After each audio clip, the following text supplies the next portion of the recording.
4963 பணியிடங்களை நிரப்புவதற்கான குரூப் 4 தேர்வு தமிழகம் முழுவதும் நடந்தது.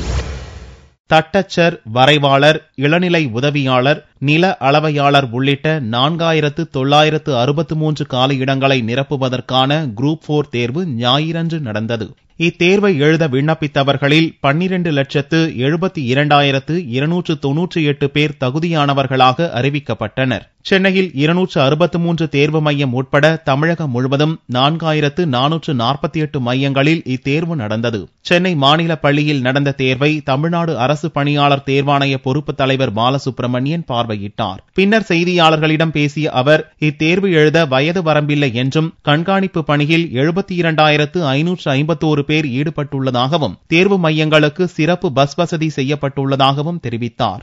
தமிழ்நாடு முழுசும் இன்னைக்கு தட்டச்சர், அப்புறம் சுருக்கெழுத்தர், அப்புறம் உதவியாளர் போன்ற பதவியிடங்களுக்கு உள்ளடக்கிய குரூப் 4 தேர்வு நடைபெற்று வருகிறது.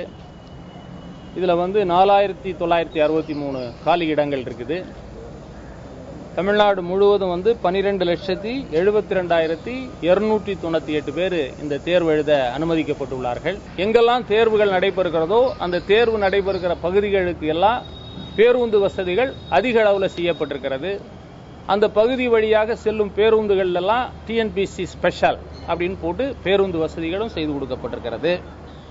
இது தவிர எங்களுடைய மாண்புமிகு தேர்வாணைய குழுவினுடைய உறுப்பினர்கள், மரியாதைக்குரிய மாவட்ட ஆட்சியாளர்கள், டிஆர்ஓ, ஆர்டிஓ எல்லாரும் இந்த பணியில் இருந்துகிட்டு இருக்காங்க. இந்த தேர்வில் ஒரு சிறப்பம்சம் என்னன்னா, வயது வரம்பை பொறுத்த வரைக்கும் அதிகபட்ச உச்சகட்ட வயது வரம்பு இல்லை. குரூப் 1 முதல்நிலை தேர்வுக்கான முடிவுகள் 15 நாட்களில் வெளியிட வாய்ப்புள்ளதாக பாலசுப்ரமணியன் தெரிவித்தார்.